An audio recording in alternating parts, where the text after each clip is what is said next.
Hey, you're watching a Roll for Crit preview. This time we're talking about the game Merchants of Infinity, a sci-fi worker placement game that takes place in a space station. All players are merchants attempting to collect resources and affect the marketplace in various ways in order to gain platinum, and whoever has the most platinum at the end of the game is the winner. The first thing that's going to happen each round is dealing with the Fractal Mirror card. Now, this space station takes place in a sort of wonky place in time and space, and you seem to collide within different realities. These add different rules in each round or world that you are in. In some cases like this, maybe certain resources will not be appearing, which could be hurtful. Sometimes it could be a boon that makes certain spots more valuable. So it changes what's going to be able to happen each round. Now, in order to decide turn order for each round, the merchants are going to play a little mini game called Cogs.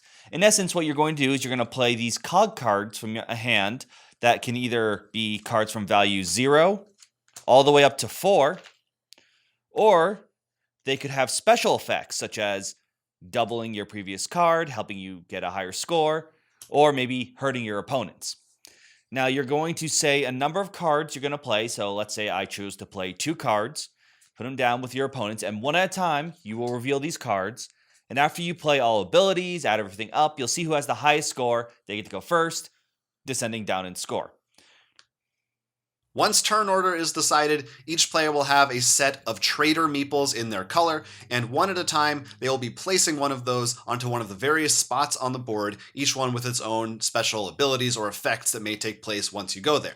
The most common spot, probably, that most players will be visiting each round is the resource area. So there are a variety of different types of resources that you can try to collect, and when you place a meeple on one of them, at the end of the round, you will receive the given resource that is listed there.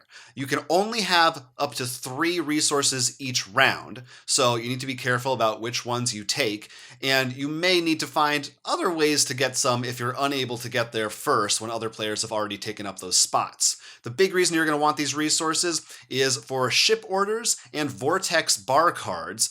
Those are on the left and right of the resource track or underneath it for the vortex bar, as you can see there on the board.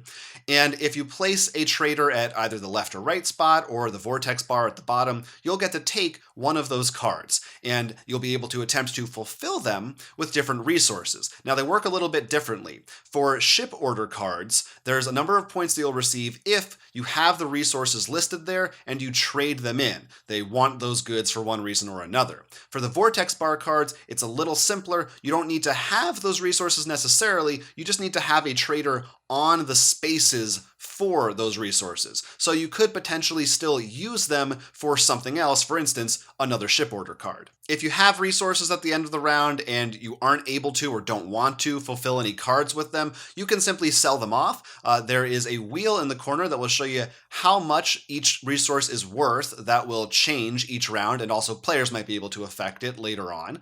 But you'll simply get a number of platinum equal to the number shown there next to the resource that you're selling. There's also the Steam Labs at the center of the area right there. And if you're feeling lucky, you could put a number of resources into it and you get to roll a 10-sided die. And whatever the result you get, you multiply times that number. So you have a chance of making more money than you would have otherwise. As stated earlier, you can only gather 3 resources, no matter how many traders you put on resource spaces.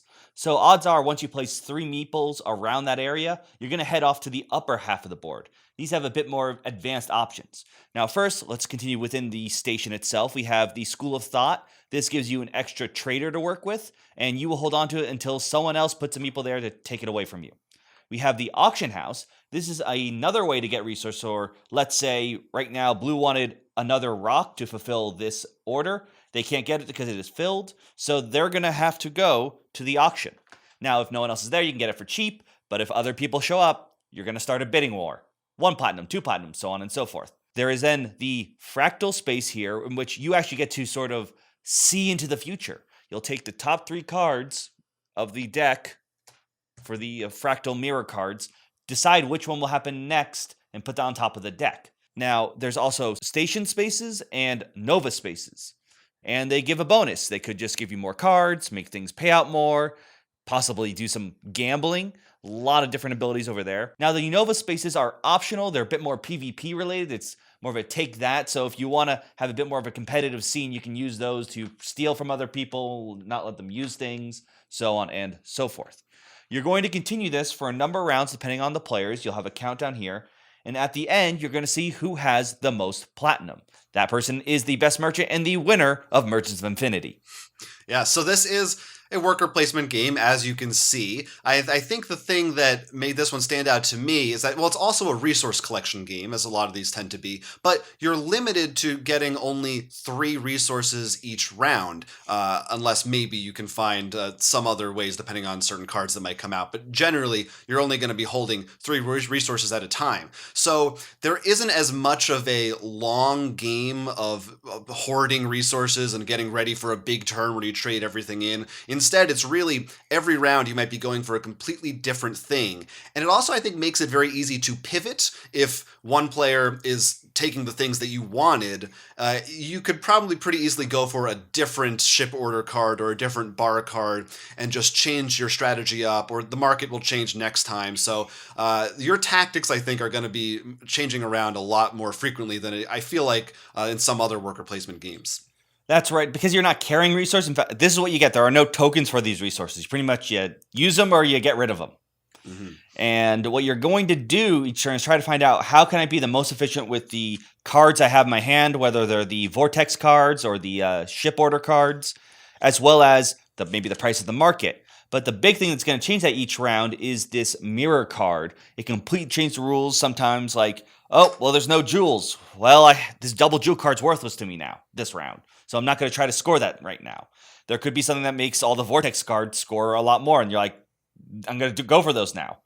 So it's really deciding how can you make this turn as efficient as possible while trying to be careful what your opponent does. So, like, if ship orders are going to earn more and you know someone took this, they're going to go for that now.